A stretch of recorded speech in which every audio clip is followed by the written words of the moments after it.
So imagine this, pumunta ka sa Quezon Province and nakita mo nag-post si Erwan na masarap ang chami, pero hindi mo alam kung saan masarap kumain ng chami. So obviously, your next stop would be to go to Google, check best chami in Lucena or best chami in Quezon. Now, imagine on the other side of Google, ikaw naman yung business and gusto mo sana kapag may nag-search ng best chami in Lucena, yung business mo yung unang makikita. That is exactly how search engine optimization or SEO comes into play. Ang goal ng SEO ay maging top 1 or magpunta sa page 1 ng Google ang mga negosyo.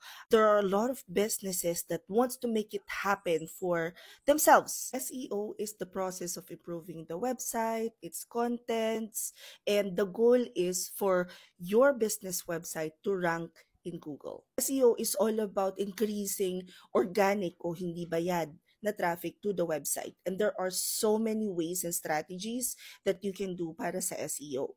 If you guys want to learn SEO or you're kind of curious if this is something that would help you as an additional service sa inyong social media marketing and management service, or you want to use SEO para sa sarili ninyong negosyo, the good thing about SEO is napapag-aralan siya.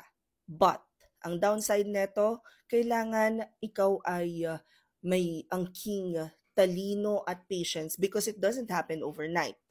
If you guys want to learn SEO or search engine optimization, we have a class and ang kagandahan nito, bukod sa 999 pesos lang siya, may kasamang internship na pwede ninyong ilagay sa inyong portfolio. If you guys want to join, punta lang kayo dito sa link sa bio ko, i-click nyo lang yan, pagkatapos it will open this page.